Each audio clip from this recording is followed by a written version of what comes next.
la manière qui doit être créée.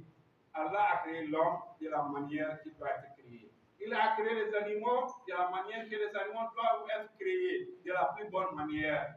Donc Allah a créé les créatures. Il a donné à chaque créature sa juste proportion. Allah a donné à chaque créature sa juste proportion. Donc Allah subhanahu wa ta'ala n'a pas d'associé, il est seul sans unique, il est seul, il est unique dans sa divinité, dans ses noms et dans ses attributs et dans son adoration. Nous témoignons que le prophète Muhammad sallallahu alayhi wa sallam est un serviteur et messager. Allah lui a envoyé comme toi, comme étant témoin. Allah a envoyé le prophète Muhammad comme témoin et comme annonciateur des bonnes nouvelles et comme avertisseur pour ceux qui font le mal, que le mal ne vous amène que vers le mal, qui est l'enfer qu'Allah nous a préservé. Et en appelant, il appelle les gens vers quoi? Vers le chemin d'Allah subhanahu wa ta'ala, par la permission d'Allah.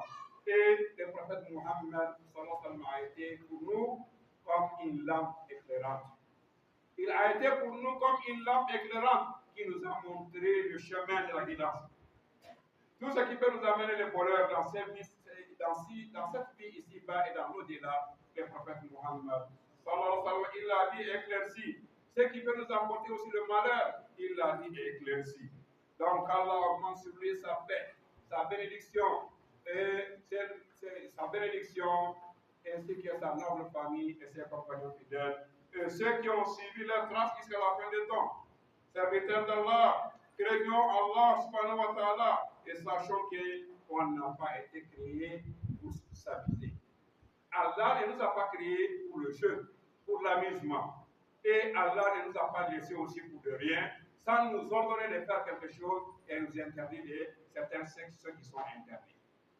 Allah a créé l'homme sur cette terre. Et il a fait que l'homme vit sur cette terre, alors une vie. Vie pendant laquelle il traverse les dangers, il traverse ceux qui sont bien, il traverse aussi ceux qui sont mal.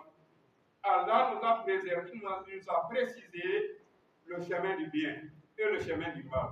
Il nous a donné le pouvoir.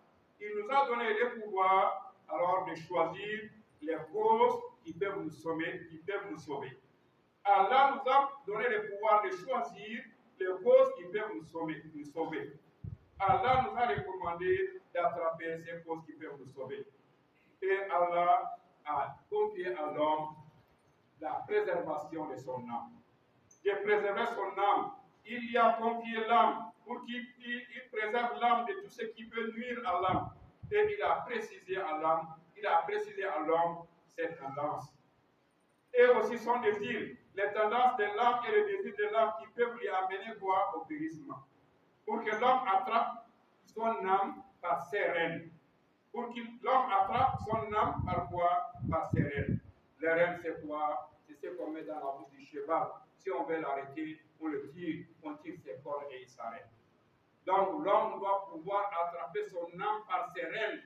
Lorsque l'homme veut lui conduire vers ses désirs qui peuvent lui amener au périssement, il l'attrape par ses rênes, il le tire, il dit non, ne faisons pas ça. Chacun d'entre nous doit alors pouvoir tenir les rênes de son âme, de le préserver, de commettre des erreurs. Parce que l'âme c'est quoi? Comme Allah l'a dit, l'âme est incitatrice au mal. L'âme est incitatrice au mal. L'âme incite alors son propriétaire, mais pour faire quoi? Pour faire le mal. Excepté ce dont Allah les a accordé leur miséricorde et Allah les a préservés de commettre le péché. Sinon, l'âme est incitatrice au mal. Serviteur d'Allah. Serviteur d'Allah.